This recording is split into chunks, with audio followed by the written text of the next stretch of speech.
नमस्कार friends, welcome to our channel Samita learning academy. मैं हूं डॉक्टर किरण और आज का हमारा टॉपिक है कैटरेक्ट, जिसे आयुर्वेद में तिमिर रोग भी कहते हैं। एग्ज़ाम पॉइंट ऑफ व्यू से ये बहुत ही इंपॉर्टेंट टॉपिक है। अक्सर ही इस पर लॉन्ग क्वेश्चंस पूछे जाते हैं। अगर आपने हमारा चैनल सब्सक्राइब नहीं किया है तो प्लीज़ अभी जाकर इसे सब्सक्राइब कीजिए और बेल आइकन दबाना ना भूलें, ताकि हमारी ऐसे ही स्टडी रिलेटेड वीडियोज़ की नोटिफिकेशंस आपको मिलती रहे। So let's get started. Cataract, इसका रेफरेंस है A.K. खुराना। इसका आयुर्वेदिक एस्पेक्ट है तिमिर रोग, जिसका डिटेल डिस्क्रिप्शन हमने हमारी लास्ट वीडियो दृष्टिगत रोग में दे दिया है, जिसका लिंक आपको डिस्क्रिप्शन बॉक्स में मिल जाएगा, तो प्लीज़ एक बार वहां जाकर ज़रूर देख लें। दोस्तों, इस वीडियो को एंड तक ज़रूर देखें, क्योंकि इस वीडियो की एंड में हमने कैटरेक्ट सर्जरी को step by step easy way में एक्सप्लेन करने की कोशिश की है। So cataract is a disease of lens. Cataract means waterfall. होता क्या है कैटरेक्ट में कि ना क्लाउडिंग अपीयरेंस हो जाती है लेंस के अंदर, जिसकी वजह से उस इंडिविजुअल को सब कुछ ब्लर दिखने लग जाता है, जो इस हद तक बढ़ सकती है कि आगे जाकर विजन लॉस भी हो सकता है। लेंस के ब्लड होने का रीज़न है opacification. Opacification means a state when the lens loses it's transparency. Cataract का जो इंसिडेंस है वो approximately 20 lakh new cases add होते हैं एवरी ईयर। अब देखते हैं लेंस की anatomy. Lens is actually a transparent and from both sides round structure है, जिसे बाइकॉन्वेक्स या फिर सॉसर शेप्ड स्ट्रक्चर भी कहते हैं। क्रिस्टलाइन स्ट्रक्चर है, जिसके अंदर मिनरल्स, प्रोटीन्स और वाटर्स ये सारे कंटेंट्स प्रेजेंट होते हैं। लेंस सिचुएटेड है आइरिस और विट्रस फ्लूइड के बीच में। लेंस का जो फंक्शन है, लेंस एक्चुअली क्या फंक्शन करता है कि ये एक कैमरे की तरह एक्ट करता है जो कि लाइट रेस को जो हमारी आई पे फोकस होती है उनको फोकस करके एक जगह इकट्ठा करता है और क्लियर इमेजेस रेटिना में फॉर्म करने के लिए हेल्प करता है। ये इसका एक्चुअल मेन फंक्शन है। आप इमेज में देख सकते हैं कि इस इमेज में जो स्कैटर्ड रेज है, लाइट रेज, वो कलेक्ट कर रही है, लेंस एक जगह पे फोकस कर रहा है उसको और आगे इमेज फॉर्मेशन के लिए पास कर रहा है। देन फिर बाद में ये जो इमेज है वो रेटिना पे फॉर्म होती है। नेक्स्ट स्लाइड में यहाँ पे आप लेंस की इनर टू आउटर स्ट्रक्चर्स देख सकते हैं। इनर न्यूक्लियस है, न्यूक्लियस से लेके cortex, anterior epithelium, capsule. Cataract lens के डिफरेंट पार्ट्स को इफेक्ट करता है, लाइक न्यूक्लियस और ये सारे जो स्ट्रक्चर्स हैं। ठीक है, लेंस के कंटेंट या फिर फिजियोलॉजिकली हम समझ सकते हैं कि लेंस में जो क्रिस्टलिन्स प्रेजेंट है, जैसे मिनरल आयंस है, वाटर सोल्यूबल प्रोटीन्स, ये सारी चीज़ें लेंस के अंदर प्रेजेंट होती है फिजियोलॉजिकली, जो कि रिस्पॉन्सिबल है लेंस की जो क्लियरेंस है, जो ट्रांसपेरेंसी है, उसको मेंटेन करके रखने के लिए। नेक्स्ट है इसके कॉजेज़ में long term exposure, UV ray से लॉन्ग टर्म एक्सपोजर के कारण ये हो सकता है। सेकेंडरी इफेक्ट्स हो सकते हैं डिजीज़ जैसे डायबिटीज़, हाइपरटेंशन जैसे डिजीज़ की वजह से। लॉन्ग टर्म यूज़ कर स्टेरॉयड मेडिकेशंस की वजह से भी ये इफ़ेक्ट कर सकता है। हिस्ट्री है अगर आई सर्जरी की तो भी इफ़ेक्ट कर सकता है। Ageing is the most commonest cause of cataract. And next, hereditary. Pathogenesis की स्टार्टिंग होती है क्रिस्टलाइन लेंस के कंटेंट से। जो क्रिस्टलाइन लेंस के जो कंटेंट्स में चेंजेस जब आ जाते हैं तो then it leads to the disturbance in intra and extra cellular equilibrium of lens and aqueous humour. जो इनका इक्विलिब्रियम लेवल जो मेंटेन करके रखता है लेंस, जिसकी वजह से ट्रांसपेरेंसी मेंटेन रहती है लेंस के अंदर, जो इमेजेस हम इजीली क्लियरली देख पाते हैं, वो मेनली वेरी कॉमनली एजिंग की वजह से इफेक्ट होता है।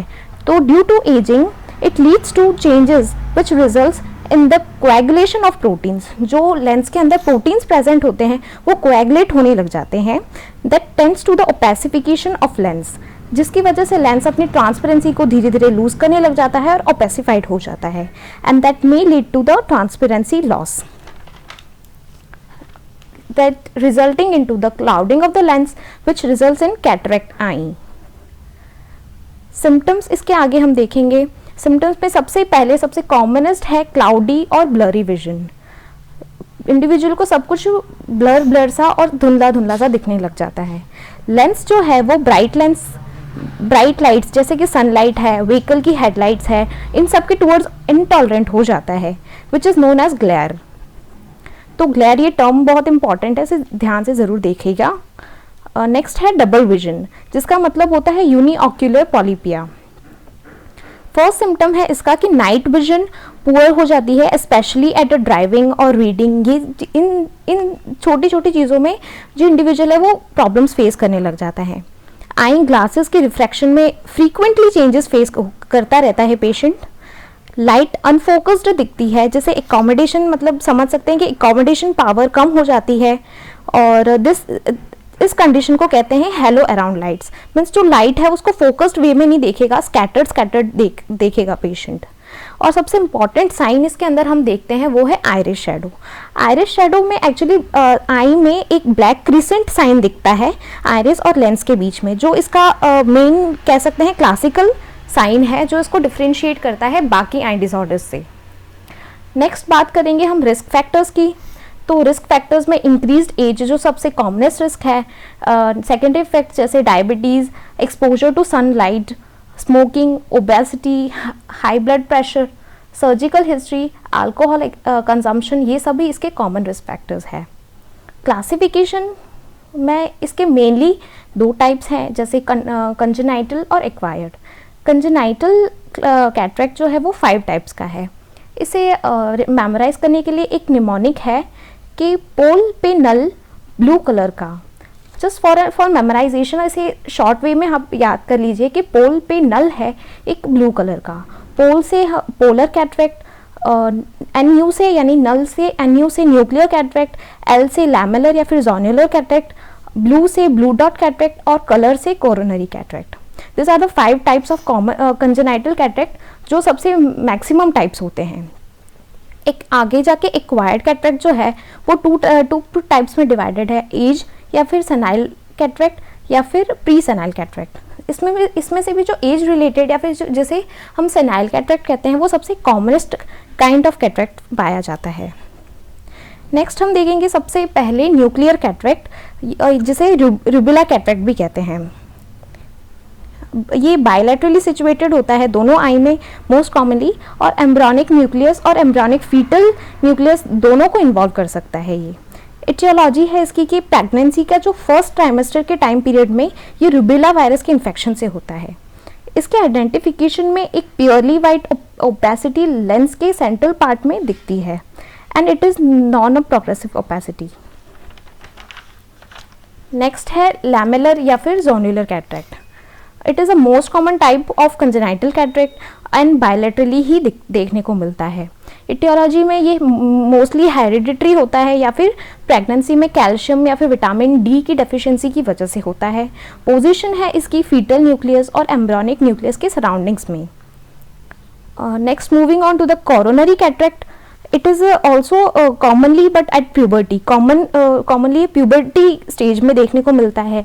सिचुएशन है इसकी न्यूक्लियस के 2 पार्ट्स में, एक पहला तो डीप लेयर ऑफ कॉर्टेक्स में, कॉर्टेक्स के डीप लेयर्स में देखने को मिलेगा, और सेकेंड है सुपीरियर लेयर ऑफ न्यूक्लियस में। स्पेसिफिकली जो है ना ये मल्टीपल अमाउंट में देखने को मिलता है।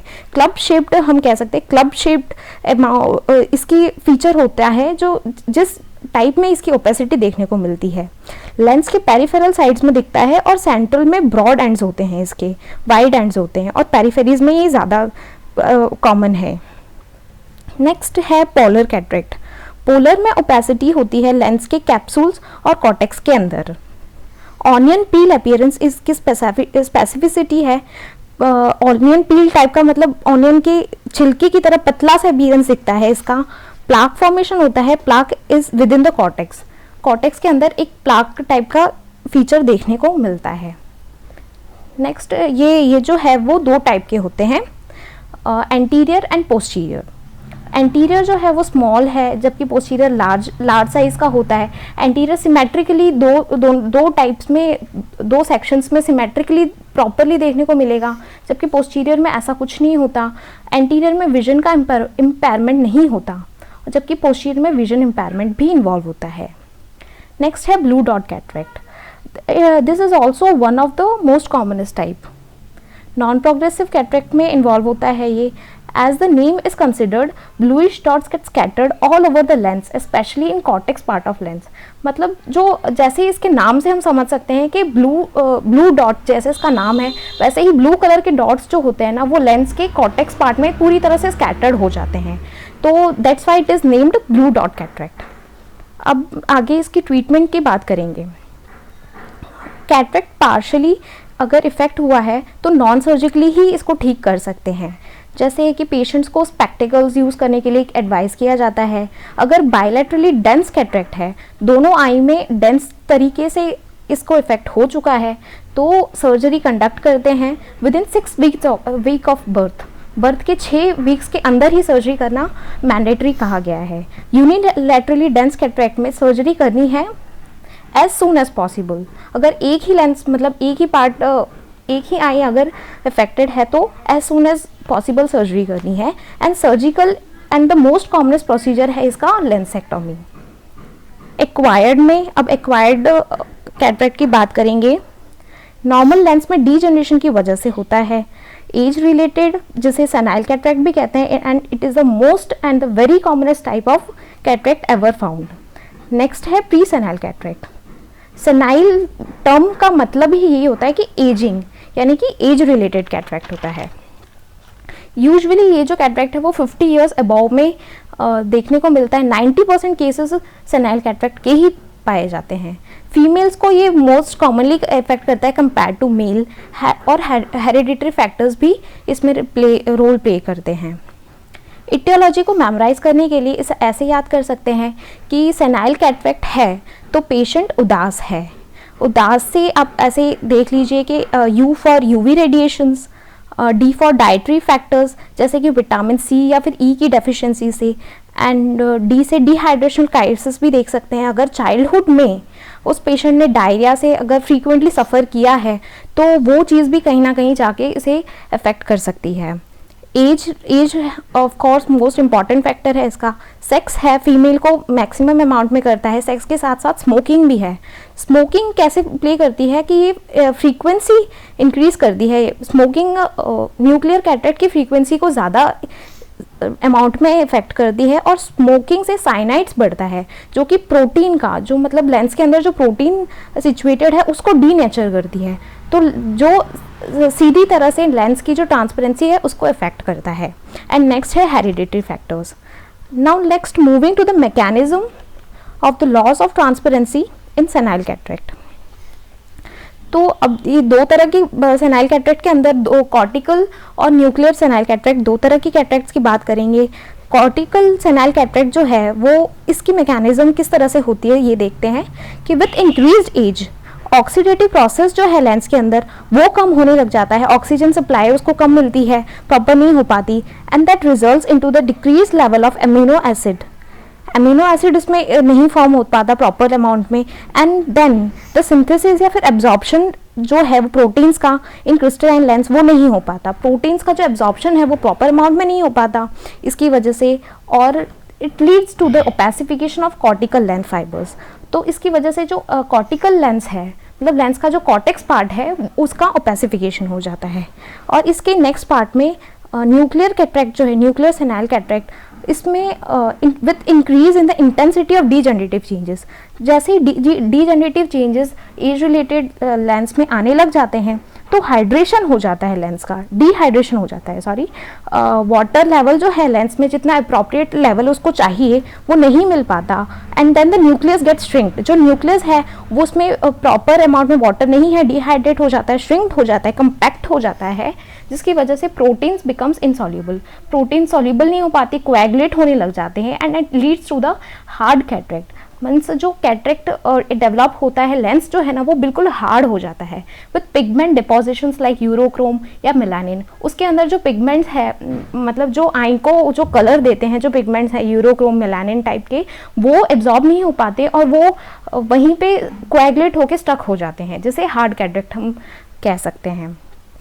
And therefore the nuclear senile cataract appears colourful. इसलिए जो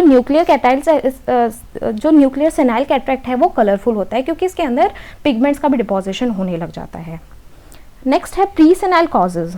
प्री सेनाइल कॉजेज है, इसको हम ऐसे देख सकते हैं, है दम, इस तरह से देख आप याद कर लीजिए। H for hereditary, D for diabetes mellitus, atopic dermatitis और मायोटोनिक डिस्ट्रॉफी। एग्जामिनेशंस इसके बहुत इंपॉर्टेंट है। फर्स्ट है इसमें विजुअल ऑसिटी टेस्ट करवाते हैं। ये एक आई चार्ट टेस्ट है एक्चुअली, जिसमें डिस्टेंस के अकॉर्डिंग पेशेंट का विजन और एकोमोडेशन रेट चेक करते हैं। डायलेटेड आई एग्जामिनेशन में एक्सक्लूसिव आई ऑइंटमेंट्स का यूज़ करते हैं, उसको आई में, पेशेंट की आई में पॉर करके लेंस, रेटिना और प्यूपिल का एग्जामिनेशन किया जाता है डायलेट करने के बाद। टोनोमेट्री इसमें कंडक्ट करते हैं। Tonometry is actually a test for detecting eye pressure, intraocular pressure को टेस्ट करते हैं टोनोमेट्री के through. And plane mirror examination में पेशेंट को एक्चुअली 50 सेंटीमीटर के डिस्टेंस पे बिठाकर एक आई टारगेट फिक्स करते हैं। पेशेंट की आई पर लाइट रेज को फोकस किया जाता है रेटिनोस्कोप से, और फिर से स्लोली लाइट को मूव करते हुए आई की रिफ्लेक्सेस को ऑब्जर्व किया जाता है। ट्रीटमेंट है एक्चुअली इसका कंजर्वेटिव ट्रीटमेंट में जो सेकेंडरी इफेक्ट्स है, जैसे डायबिटीज़ को कंट्रोल करना है, रिफ्रैक्टिव एरर्स हैं तो उनका करेक्शन करना है, और डार्क गॉगल्स यूज़ करने के लिए स्पेशली एडवाइस किया जाता है। सबसे इम्पॉर्टेंट इसका लाइन ऑफ ट्रीटमेंट है सर्जरी, लेंसेक्टॉमी जिसको कहते हैं। लेंसेक्टॉमी 2 तरह की होती है, 2 मेथड्स कंडक्ट किए जाते हैं मोस्ट कॉमनली। एक है फेकोएमल्सिफिकेशन और एक है ECCE, extra capsular cataract extraction. Phacoemulsification में इंसिजन जो कंडक्ट करते हैं वो स्मॉल होता है, जबकि ECCE में लार्ज होता है। फेकोएमल्सिफिकेशन में एंटायर लेंस, जो पूरा लेंस है उसको US अल्ट्रासाउंड की हेल्प से तोड़ के फिर रिमूव करते हैं, जबकि ECCE में लेंस को एक ही पीस में काट के रिमूव किया जाता है। फेकोएमल्सिफिकेशन में इंसिजन साइट छोटा सा होता है तो फिर वो जल्दी इजीली हील हो जाता है, जबकि ECCE में पूरा लेंस एक साथ रिमूव करने की वजह से इंसिजन साइट बड़ा होता है, इसलिए सुचरिंग उसमें लगानी पड़ती है। फास्टर रिकवरी रेट है फेकोएमल्सिफिकेशन का, जबकि ECCE में लॉन्गर रिकवरी रेट है। लेकिन US अल्ट्रासाउंड की हेल्प से इसको कंडक्ट करने की वजह से इसमें कॉम्प्लिकेशंस कम होते हैं फेको में, लेकिन ECCE में ज़्यादा होते हैं, और इसलिए इसका लोअर कॉस्ट रेट है इसका, मतलब इजीली कम रेट में पेशेंट इसको करवा सकता है। नेक्स्ट अब देखते हैं सर्जरी। तो लेंसेक्टॉमी की स्टार्टिंग से, जैसे ऑपरेटिव जब मेजर हम कंडक्ट करते हैं उससे पहले कुछ प्री ऑपरेटिव मेजर्स करने पड़ते हैं, जिसमें प्री एनेस्थेटिक या फिर डायलेटिंग ड्रॉप्स पेशेंट की आई पे डाल के उसे एनेस्थाइज किया जाता है। ऑपरेटिव प्रोसीजर्स की स्टार्टिंग करते हुए पहले पेशेंट की आई के साइड में या फिर आई में एक वायर स्पेक्यूलम लगाया जाता है सर्जरी के दौरान, ताकि उसकी आई ओपन रखी जाए। आई के अराउंड ड्रेपिंग की जाती है, बीटाडिन से आई को क्लीन किया जाता है, एंड देन फर्स्ट स्टेप जो है पैरासिंथेसिस का, उसको कंडक्ट करते हैं। पैरासिंथेसिस में एक इंस्ट्रूमेंट होता है, डायमंड शेप्ड एक पैरासिंथेसिस नीडल होती है, उसको इंसर्ट करते हैं कॉर्निया और स्क्लेरा के मीटिंग पॉइंट पे, ताकि एक फ्लैप एंट्री क्रिएट की जाए, जिसके अंदर मतलब जिसके थ्रू जाके हम लेंस तक पहुंच के जो हमारा अफेक्टेड लेंस है उसे निकाल के रिप्लेस कर सके with a new lens. Next step है हमारा lidocaine injection. Lidocaine injection is actually an anaesthetic agent. इसे हम अंदर इंसर्ट करते हैं ताकि जो लेंस है और कॉर्निया जो अदर इफेक्ट जो पार्ट्स है वो इफेक्ट ना हो। थर्ड स्टेप है ओवीडी इंजेक्शन का। OVD is actually ophthalmic viscoelastic device. इसको एंटीरियर चैम्बर के अंदर इंसर्ट करते हैं, इंजेक्ट करते हैं, और ये क्या करता है ना कि एक वर्क स्पेस प्रोवाइड करता है ताकि जो लेंस के इररेलेवेंट मूव्स हैं उसको अवॉइड कर सकें, और ये प्रोटेक्ट करता है एंडोथेलियल लेयर ऑफ कॉर्निया को। लेंस को रिमूव करने के प्रोसीजर में कॉर्निया को डैमेज ना हो इसीलिए। फोर्थ स्टेप है कॉर्नियल इंसिजन का। कॉर्नियल इंसिजन एक डायमंड शेप्ड केराटोमीज नाम का एक इंस्ट्रूमेंट होता है, उसकी हेल्प से कंडक्ट किया जाता है। नेक्स्ट फिफ्थ स्टेप जो है वो कैप्सुलर टीयर का है। कैप्सुलोटॉम की हेल्प से कैप्सूल को टीयर किया जाता है, जिसके अंदर लेंस रहता है, और एक पाथवे क्रिएट किया जाता है जिसके हेल्प से लेंस तक पहुंचा जाए। नेक्स्ट जो स्टेप है वो है कैप्सुलर हेक्सिस का। कैप्सुलर हेक्सिस फॉरसेप्स की हेल्प से ये इस स्टेप को कंडक्ट करते हैं। Capsular rhexis is a creation of an opening in the anterior chamber. Anterior chamber के अंदर एक ओपनिंग क्रिएट की जाती है जिसमें हमारा लेंस रहता है। मैक्सिमम सर्जरीज में ये कोशिश होती है कि कैप्सूल को सेफ रखा जाए जिससे कि लेंस को दोबारा उसके अंदर फिट कर सके, मीन्स जो अफेक्टेड लेंस है उसको हटा के न्यू लेंस को रिप्लेस करके वहाँ पे लगाया जाए। इसके बाद नेक्स्ट स्टेप जो है, अब जो हमने जो टीयर पार्ट बनाया था, जो फ्लैप बनाया था, उसके अंदर उसको होल्ड करके सर्कुलर लीनियर मोशन में रोटेट करते हुए सर्कुलर ओपनिंग बनाई जाती है। और ये जो स्टेप है वो बहुत बहुत बहुत इंपॉर्टेंट स्टेप है क्योंकि इसमें ओपनिंग बनाई जाती है फ्लैप के थ्रू। नेक्स्ट है कैप्सूल डिसोसिएशन का मेथड।